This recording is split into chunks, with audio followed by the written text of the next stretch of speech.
Well, the book of Zechariah tonight. I told you Sunday that I've been spending a lot of time in this book, and I want to begin tonight preaching through the book.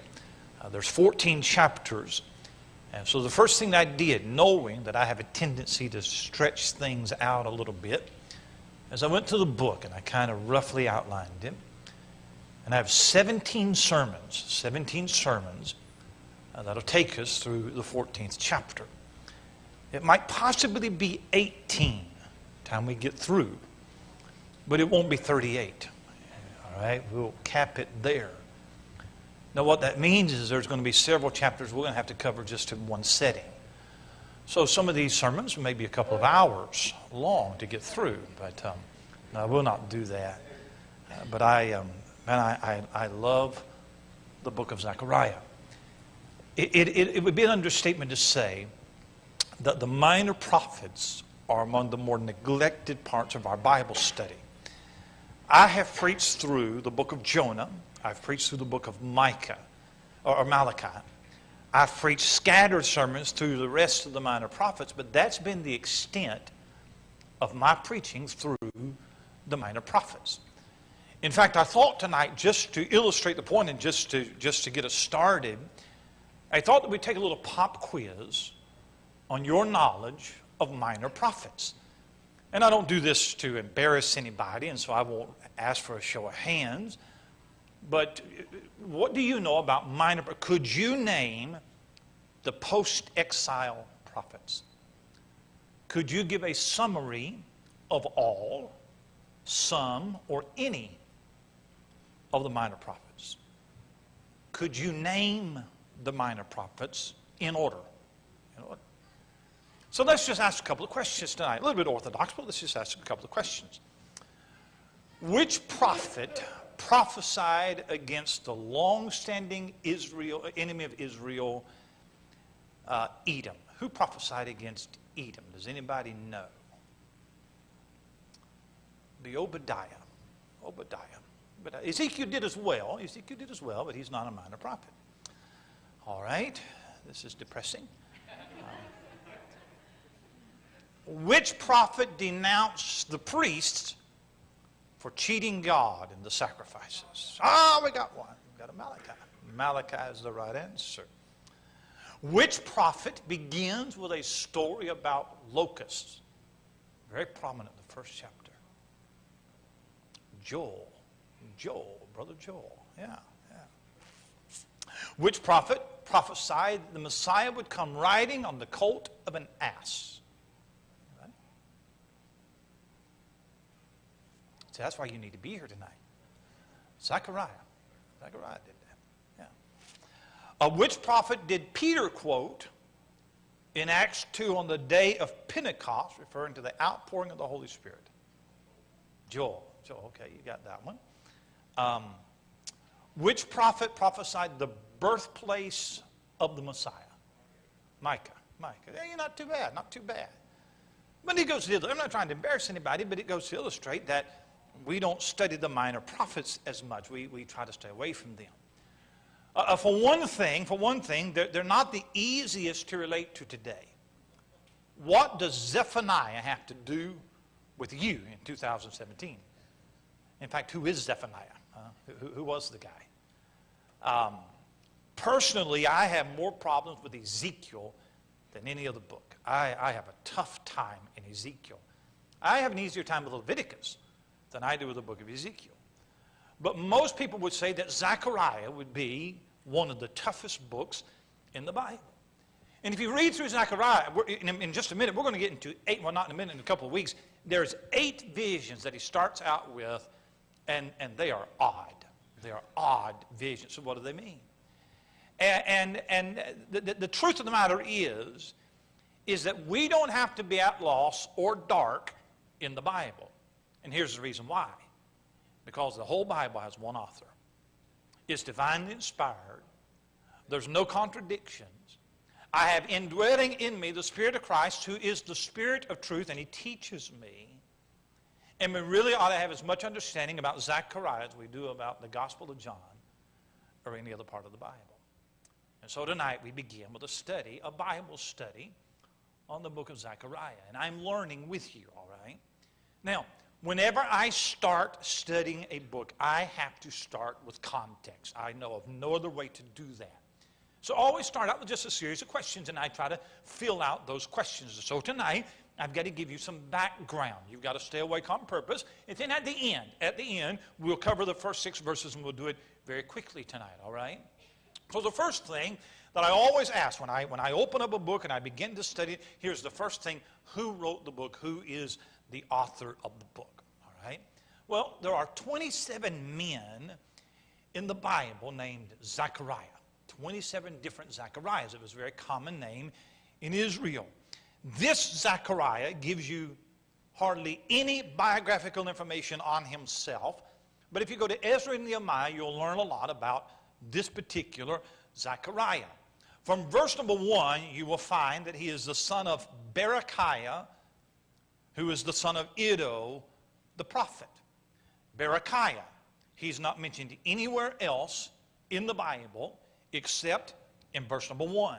There is speculation that he died at a young age, and maybe Zechariah was raised by his grandfather, Iddo, more so than his father, Berechiah. Also, a minor point, but in verse number 1, if you will look, it says, "In the 8th month, in the 2nd year of Darius, came the word of the Lord unto Zechariah, the son of Berechiah, the son of Iddo, the prophet, saying." Now, every commentator says that the word prophet modifies Zechariah. That what it is saying is that Zechariah is the son of Berechiah, he's the son of Iddo, and he's a prophet. All right? Now, obviously Zechariah was a prophet. However, I don't read it that way. There is if there was a comma after Iddo, then I would read it that way. But that absence of a comma makes me read it Zechariah, who is the son of Berechiah, who is the son of Iddo, who Iddo was a prophet. That's the way that I read it. Minor point. I also know that Iddo was a priest, all right? In Nehemiah chapter 12, there is a roll call of all the priests and Levites that was in the first return back to Israel, back to Jerusalem, under Zerubbabel, and Iddo is listed back there in Nehemiah chapter 12. So Iddo is a priest. He comes back with Zerubbabel. That means the second thing that you need to know about Zechariah is that he was probably born in Babylonian captivity, and I think in Ezra 5 and verse 1, I think that Zechariah was probably part of that first remnant, that first return that came back under Zerubbabel as well. Here's the next thing that you need to know about Zechariah. In Matthew chapter 23 and verse 35, Jesus mentions a Zechariah that is martyred between the altar and the temple. And when he does so, he's giving a reference to the first, he talks about Abel, the first prophet, Zechariah, the last prophet. There is a lot of controversy because in 2 Chronicles 24, there is a Zechariah who is martyred under King Joash. He's not the son of Berechiah. He's the son of Jehoiada. This Zechariah that we're talking about is the son of Berechiah, but there's never any mention of him being martyred. We have no idea of his death. So there's a big controversy among Bible students that study that kind of thing. Which Zechariah is he talking about? Or did maybe Jesus or some scribe get his facts confused? And I don't think that he did that.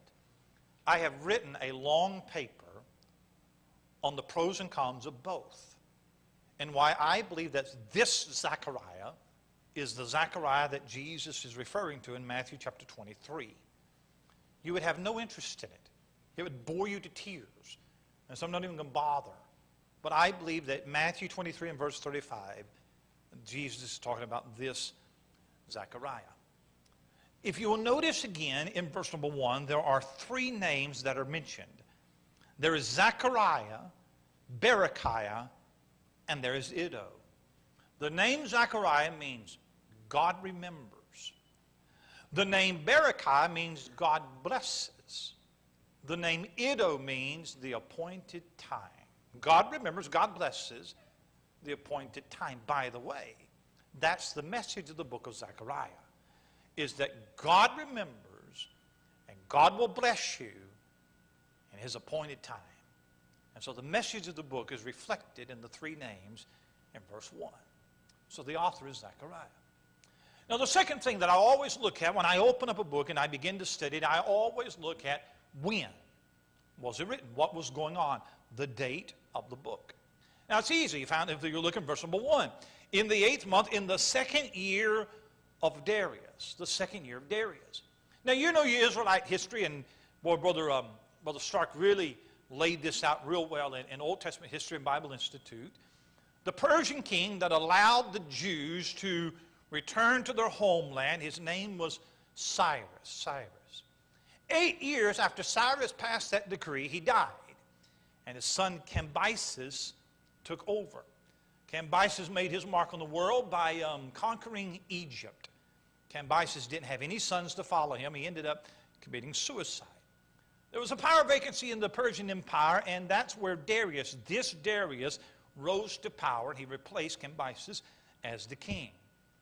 Darius began to reign in 522 BC. 522 BC. Zechariah says, in the 8th month, in the 2nd year of Darius. So that's going to place us somewhere between 521 and 520. 520 is the date most commentators give for the book of Zechariah.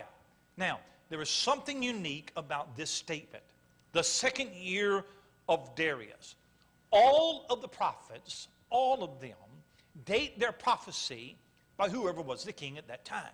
Look at any prophet, and he'll say in the year of King Uzziah, or in the 5th year of King Hezekiah, whatever. All of them do. However, every one of them lists a king of Israel or Judah, except 2. Haggai and Zechariah, they're post-exile prophets. There's no Jewish king that sits on the throne. It's a Gentile king that's over the world. And that's a time that Jesus calls the time of the Gentiles. Those are the only 2 books that list a Gentile king as a point of reference for their book. Now look at a couple of things. Look, if you would, in verse 1. In the 8th month, in the 2nd year of Darius. Now that's a minor detail. 8th month in the Hebrew calendar would be like our October or November. Go back one page to Haggai 1 and verse 1. In the 2nd year of Darius the king, in the 6th month. So Haggai begins preaching in the 6th month, and Zechariah comes in the 8th month, 2 months later. They are contemporaries. Look, if you would, in verse number 7. Upon the 24th day of the 11th month. Now what's going to happen in verse number 7, we'll talk about this in just a minute, is going to begin a long section where Zechariah has 8 visions, has them all in the same night. And it's about 3 months after his first message to Judah. Look, if you would, in chapter 7. Chapter 7, and look at verse number 1.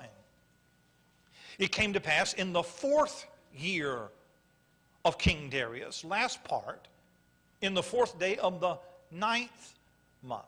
So now we began in the 2nd year. Now we have moved 2 years forward. What happens in chapter 7 and chapter 8 is Zechariah is approached by some priests from Bethel, and this chapter 7 and 8, is basically his sermon to them. Chapter 7 and verse 1 is the last date that's given in Zechariah.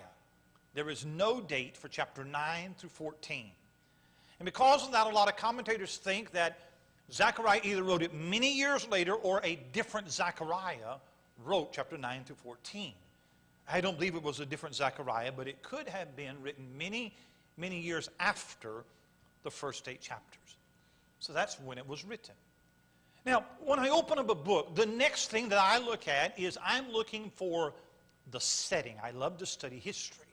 So what was happening in the world when Zechariah prophesied? Well, the Babylonian Empire conquered Jerusalem and Judah in 597 BC. That's a very important date. They were under the reign of Nebuchadnezzar. That was a major turning point in the history of Israel. Tens of thousands of Jews are made captive. They are transported to Babylon. They're not taken necessarily as slaves, but they're taken to be assimilated into the Babylonian culture. That's in 597 BC. Over the next 15 years, by the way, kings of Judah would rebel against Nebuchadnezzar. Nebuchadnezzar would send an army back. He would lay siege to a city, and he would put down the revolt. And finally, after about 15 years, he'd had enough. So in 582 BC, Nebuchadnezzar sent an army to Jerusalem. And they totally destroyed the city. And they totally destroyed the temple. And they burned the entire thing to the ground.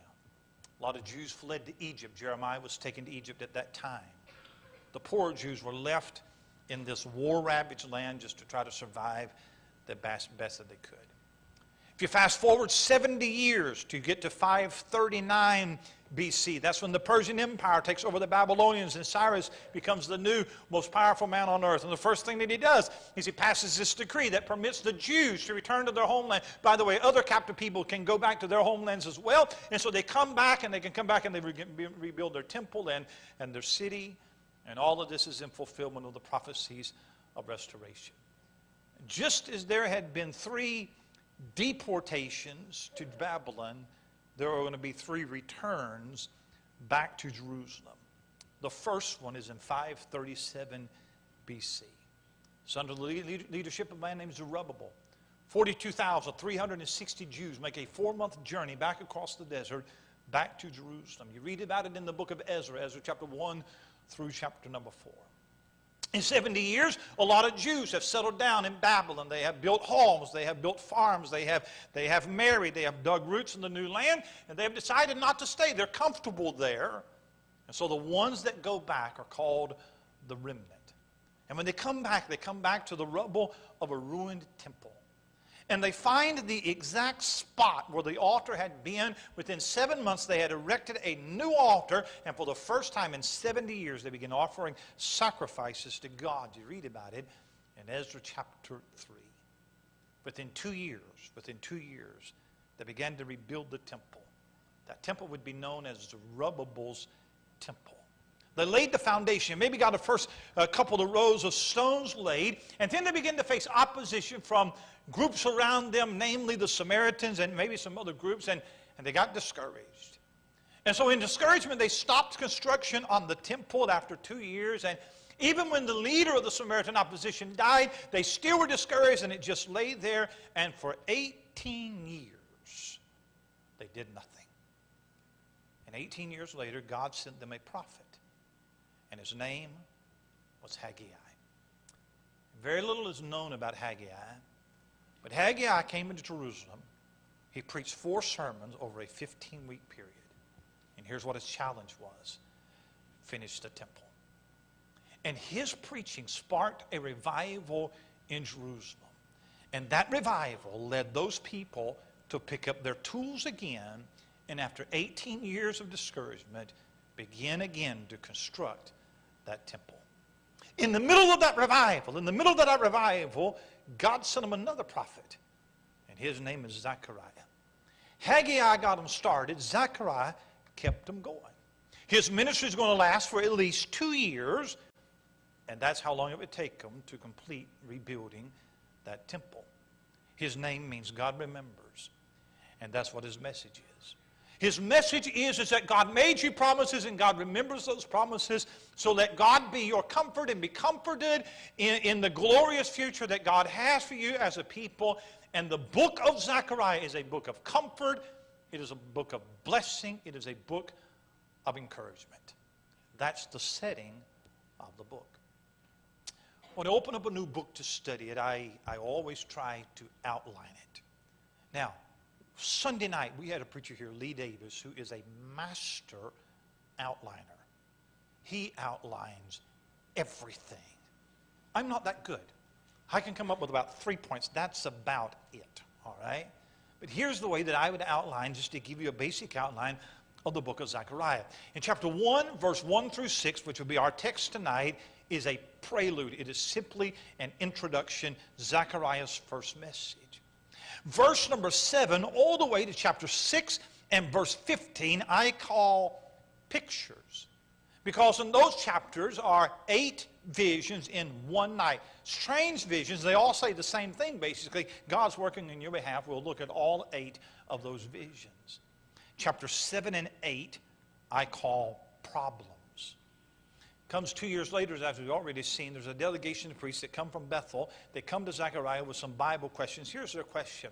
During the captivity, the priests had initiated some fasts for the Jewish people to observe since they couldn't go back to Jerusalem and observe the feasts. So instead of feasting, they did fasting. But now they're back in Jerusalem. So the question now is, should we continue those fasts that we started in captivity, or should we go back to the feast?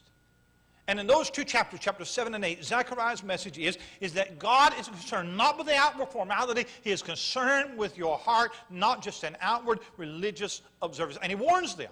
He warns them that when the temple is complete, the danger is to fall into just an external religion without an inward reality. When you get to Matthew's gospel, that's exactly what you have. Zechariah warns that in chapter 7 and 8. That's problems. In chapter 9 through 14, I call it predictions. Those chapters are not dated, but in those chapters are a number of messianic prophecies. There are so many messianic prophecies in chapter 9 through 14 that Zechariah has called the revelation of the Old Testament. And I can't wait till we get to those chapters.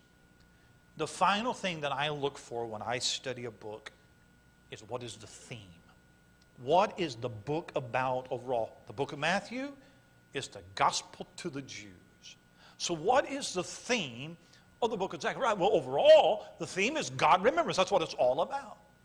But I was sitting in my house because for the last 5 weeks, I've just sitting in the recliner, and I've read this book over and over and over. And as I've read through the book of Zechariah, maybe 20 times, there are 2 thoughts that came to my mind, 2 things that it's about. First of all, Zechariah is a book about Christ. The most wonderful thing about the book of Zechariah is that it has so many prophecies about the Lord Jesus Christ. Somebody has said that it contains more prophecies about Christ than all of the minor prophets put together. And here's the amazing thing, is that Zechariah saw the entire scope of Christ's future ministry. He saw the first coming and he saw the second coming as well. There's a lot of prophets that saw the glory of the millennial kingdom. There's some prophets that saw the humiliation of the incarnation. Some saw the first coming, some saw the second coming. None saw the valley in between. Zechariah, he sees both. Zechariah writes about his betrayal. He writes about his suffering. He writes about his glory in the kingdom. Jesus Christ is the key to the book of Zechariah. In fact, look at a few verses with me. Look, if you would, in chapter 3 and verse 8. He portrays Christ as a branch. Look at chapter 3 and verse 8. Hear now, O Joshua the high priest, thou and thy fellows that sit before thee, for they are men wondered at. For behold, I will bring forth my servant, the branch. The branch. Look at chapter 6, if you would. Chapter 6 and verse number 12.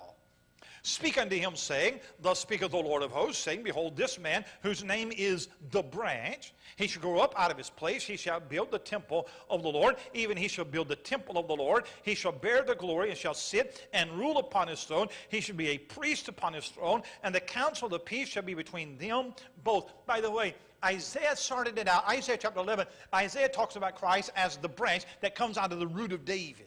And then sometime later, Jeremiah picked it up, and he talks about the righteous branch, the king that shall reign in peace. And so Zechariah goes back, and he borrows that title from Isaiah and from Jeremiah, and he says, Behold, behold, I will raise up my righteous servant, the branch. And so he portrays Christ as a branch, a branch. Not only that, he portrays Christ as a humble king. Look at chapter 9, if you would. Look at chapter 9, look if you would, in verse number 9. Rejoice greatly, O daughter of Zion. Shout, O daughter of Jerusalem. Behold, thy king cometh unto thee. He is just and having salvation, lowly, and riding upon an ass and upon a colt, the foal of an ass. It was the eternal hope of every Jew for the day when their king would come and would ride victorious and conquering into Jerusalem. And usually when kings did that, they came riding in on a royal steed, a white horse. They certainly weren't expecting to come in on the colt, the foal of an ass. How strange that the greatest king and the King of Kings, their Messiah, would enter into Jerusalem on an untamed donkey. And we know that's exactly what he did. Because 500 years later, that king would turn to his disciples. And he would say, go, enter into a village over against you, straightway you shall find an ass tied and a colt with her, loose them and bring them unto me. And just so you don't miss it, he then said, all this is done that it might be fulfilled by the prophet. And he's talking about Zechariah. So he's the humble king. Not only that, but he's the betrayed Redeemer. Look in chapter 11. Chapter 11, look if you would, in verse number 12. I said unto them, if ye think good, give me my price, and if not, forbear. So they weighed for my price 30 pieces of silver. And the Lord said unto me, cast it unto the potter, a goodly price that I was prized out of them. And I took the 30 pieces of silver and cast them to the potter in the house of the Lord. Now you recognize that as a prophecy of Judas's treacherous betrayal of the Lord the night before the crucifixion. And I don't know that Zechariah recognized that. I wonder what he thought when he had to write that down. By the way, 30 pieces of silver was the price of a slave. Exodus chapter 21, if you had an ox that gored another man's slave, you had to pay him 30 pieces of silver. That was the price of a slave. And by the way, those two verses right there are one of the most amazing prophecies in all the Old Testament. I talked to a man Monday who doesn't believe the Bible. He's a skeptic. He said, I'm an agnostic, I'm a deist, I don't believe the Bible at all. But how can you not believe the Bible when such amazing fulfillment of prophecy? When you think about it, here's what Zechariah said, the betrayal would be paid in silver. Not gold or some other currency, but in silver. That the price of it would be 30 pieces of silver, not 20, not 40, 30 pieces of silver. That somehow the silver would be cast down into the house of the Lord. That ultimately that silver would be used to buy a potter's field. Every detail fulfilled exactly in the betrayal of Judas. He's the betrayed Redeemer. Not only that, look if you would in chapter 12 and verse 10. He's the pierced one. And I will pour out upon the house of David and upon the inhabitants of Jerusalem the spirit of grace and of supplication, and they shall look upon me whom they have pierced, and they shall mourn for him as one mourneth for his only son, and shall be in bitterness for him as one that is in bitterness for his firstborn. Zechariah says that one day the nation of Israel will look upon the one whom they have pierced, and they will mourn in their realization that they crucified the Messiah. And by the way, John references that very prophecy when he talks about the soldier piercing his side with a spear. And he points back to Zechariah 12 and verse 10. Not only pierced one, but he is the cleansing fountain. Look in chapter 13 and verse 1. In that day there shall be a fountain open to the house of David, to the inhabitants of Jerusalem for sin and for uncleanness. A fountain is a steady, it's a never-ending supply, not like a well, but it's a continuous flow. And that fountain was opened that day when Jesus shed his blood on the cross, and it's the only cleansing agent for sin and uncleanness. The blood of Jesus is so powerful that it can cleanse away the sin of every human being in the history of the world. He's the cleansing fountain. Not only that, he's the slain shepherd. Look at chapter 13 and verse 6. One shall say unto him, what are these wounds in thy hands? Then he shall answer, those with which I was wounded in the house of my friends. Awake, O sword, against my shepherd, and against the man that is my fellow, saith the Lord of hosts. Smite the shepherd, and the sheep shall be scattered, and I will turn my hand upon the little ones. And by the way, Jesus Christ himself took that prophecy on himself. And the night that he led his disciples out of the upper room, and he's going up into the Mount of Olives, here's what he said. He said, all of you should be offended of me this night. And then he said, for it is written, I will smite the shepherd, and the sheep of the flock shall be scattered abroad. And he's quoting Zechariah 13, verse 6 and 7. I tell you that Zechariah is a book about Christ. As I read the book of Zechariah, there was a second thing that came to my mind. And that is that Zechariah is a book about comfort. In fact, in chapter 1 and verse 13 is the theme verse of the entire book, and I love it. Chapter 1 and verse 13, the Lord answered the angel that talked with me with good words and comfortable words. One of the most blessed ministries that a preacher can have is in comforting people. Because people have fears and troubles and worries and uncertainties. And the man of God, the child of God, has the privilege of applying the Word of God to those fears of that troubled spirit. And pity the preacher who doesn't know how to comfort people. Zechariah is given visions, prophecies, that would be 2,500 years beyond this time. And those visions tell a discouraged people that God remembers them, that God is on their side. That's what the book's about. I'll give you just a couple of them. Look, if you would, in chapter 2. Chapter 2, look, if you would, in verse number 10. Chapter 2 and verse number 10.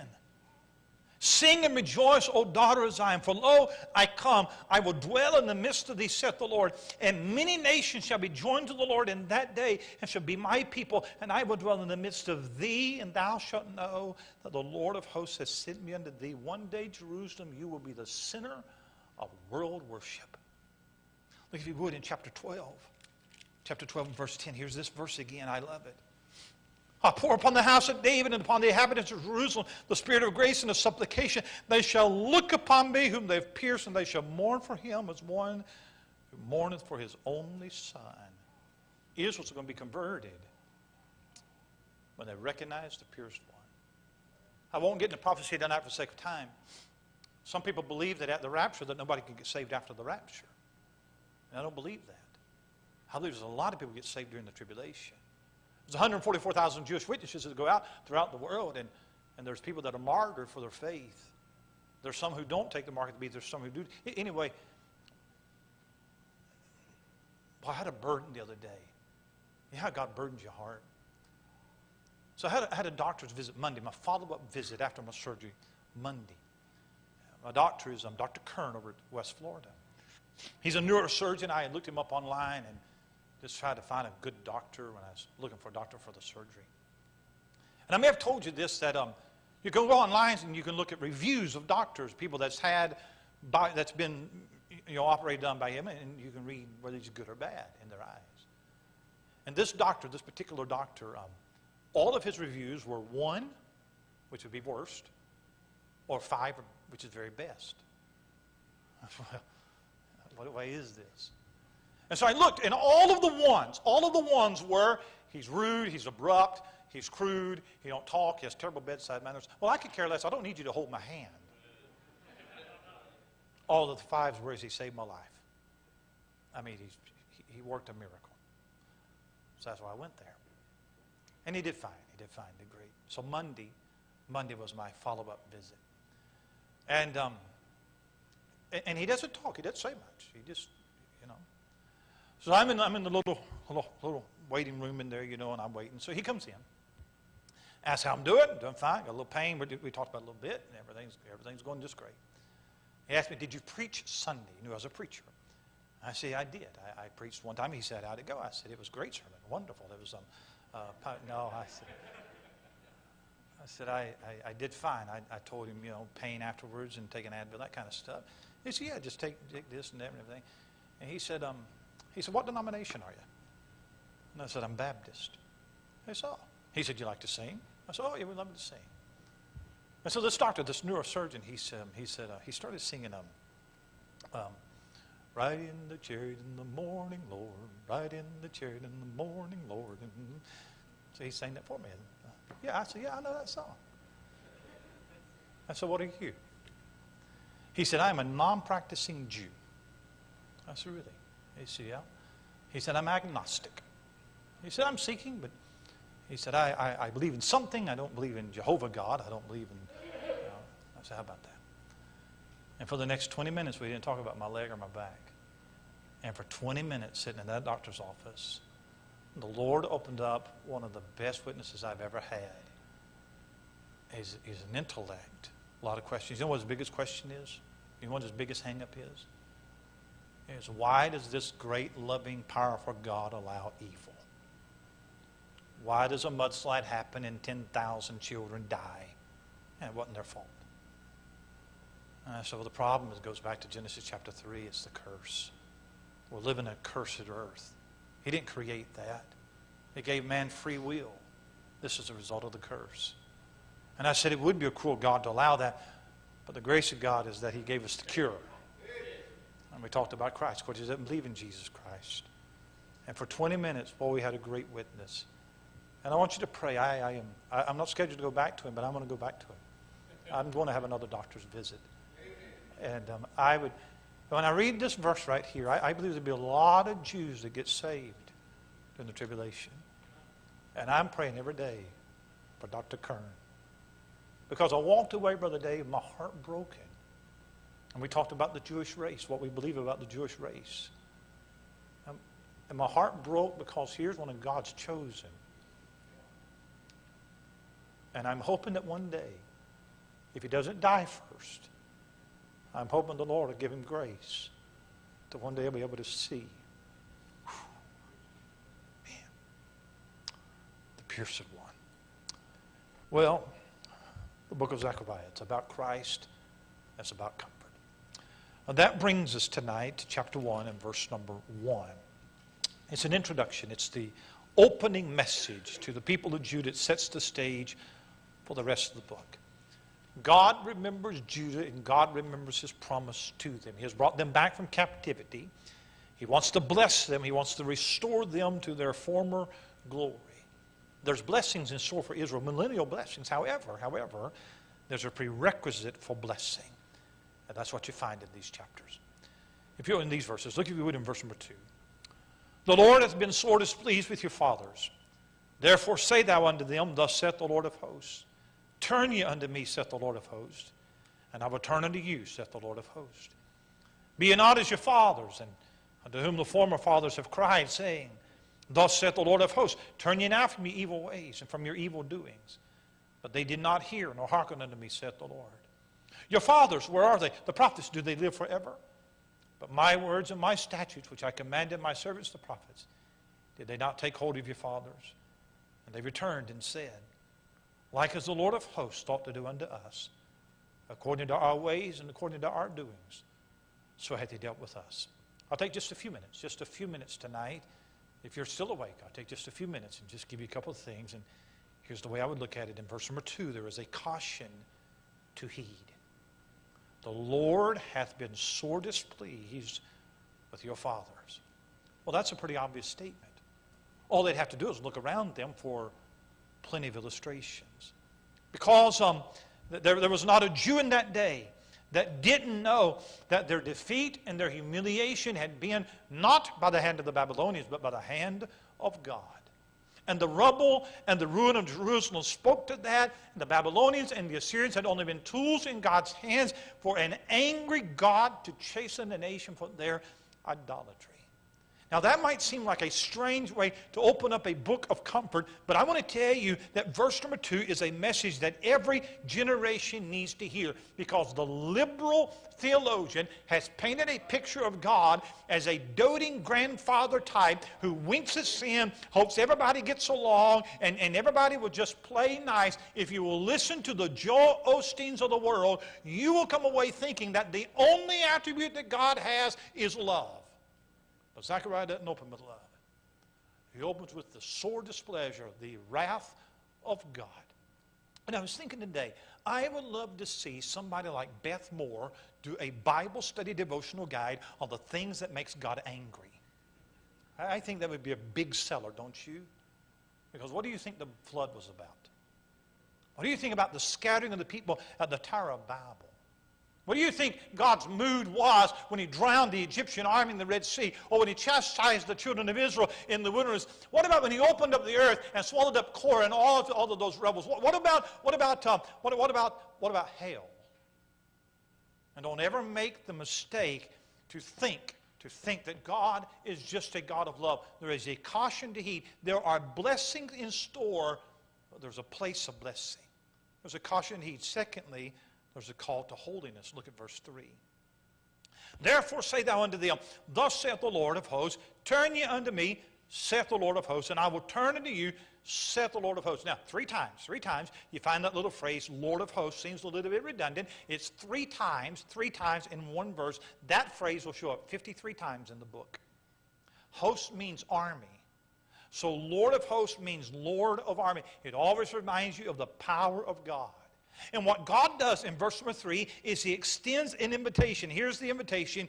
You turn to me, and I will turn to you. Now, God had already turned to them because they're back in the land, and the captivity's over, so they're physically back in the land. But I believe that what verse 3 is saying is needs to be a deeper and a more personal return to God. By the way, the nation of Israel would never again turn to idolatry. The captivity cured them of idolatry. They would never do that again. But they would drift into formalism. And they would drift into legalism. Their religion would become just a mere formality. So much that Jesus would say that your heart is far from me.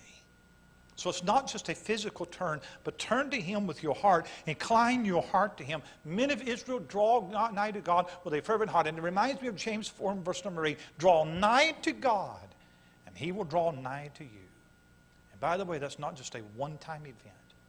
That is a daily realization. Because the truest words ever written was prone to wonder, Lord, I feel it, prone to leave the God of love. And all of us have drifted away. All of us have allowed our hearts to cool toward the God that we really love. And you may physically be where you belong, but is your heart there? There's a call to holiness. There's the third thing, and that's a challenge from history. In verse number 4, Be ye not as your fathers, unto whom the former prophets have cried, saying, Thus saith the Lord, Turn ye now from your evil ways and from your evil doings. But they did not hear, nor hearken unto me, saith the Lord. Your fathers, where are they? And the prophets, do they live forever? Be not ye as your fathers. Be different than your fathers. They wouldn't listen. They wouldn't hearken to my word. And look what happened to them. They were given the same opportunities that you have been given, and they wouldn't heed my word. So don't be like them. Here's what Zechariah is saying. That spiritual opportunity is not forever. Where's your fathers now? Their time has come and gone, and your time will as well. And you must heed God's word today because you're not guaranteed a tomorrow. You say, well, I'll think about it later. I'm going to deal with that later. I'm going to get saved at another date. But if the Lord is tugging in your heart, now's the time to respond. Be not like your fathers. They had a finite period of time. They get right, and they refused, and now they're gone. And then in verse number 6, But my words and my statutes, which I commanded my servants the prophets, did they not take hold of your fathers? And they returned and said, Like as the Lord of hosts thought to do unto us according to our ways and according to our doings, so hath He dealt with us. I believe that the fathers in verse number 6 are those very ones that was taken in captivity, that generation. And when they were taken in captivity, they finally came to their senses. And after the nation is destroyed and they're taken to Babylon, they realize that all those prophets that had been preaching to them, those prophets had been right. Jeremiah preached, they put him in a cave. They put him in prison. And they realized Jeremiah was right. And they knew that God had done exactly as He had said. There is no charging God with injustice or unfairness. This is on them. And God's word is vindicated. Can I tell you tonight, so it is in your life. God will do exactly as He said. If you live in sin and you run away from God and you live a life that's contrary to biblical principles, then the trouble that comes to your life, you'll have to say that according to our doings, so has He dealt with us. But I would tell you that if you'll give your life to the Lord, and if you'll start to live by His word, if you'll love Him with all of your heart, I promise you that the blessings that come to your life, you'll recognize He has done in my life exactly what He promised to do. And one day, either by the rapture or by death, I'm going to open my eyes in glory. And we're going to see a splendor that words cannot describe. And I'm going to say that according to his word, so hath he done. And one day every God denier and every Christ hater that rejected the sacrifice of Calvary is going to wake up in hell. And between curses and blasphemies, they're going to have to say, he did exactly what he said. Zechariah says, don't be your fathers. Don't be like the God haters and the Christ deniers. Don't be like those folks who say that they're Christians but they don't live it. Because God is right and you're wrong, and they'll pass, but his word will stand. That's the opening message of the book of Zechariah. It's a book of comfort. It's a book of blessing. It's a book of promise. I promise you that it is. But it begins with a somber warning. You know, I thought today when I was driving around, I look at the world, how easy it is to envy the world. Young people. How they get enamored by some sports star, some pop star, some movie star. And they have the adulation of the world. They have popularity. It just seems like that they have everything that the world can give them. And it's possible for young people sitting in our church to spend more time thinking about some sports figure than the things of God. And they get that more in their heart. And they dwell on it all day long. If you're not careful, they're going to be like that. But if you'll fall in love with Jesus, it'll help you to fall out of love with the world.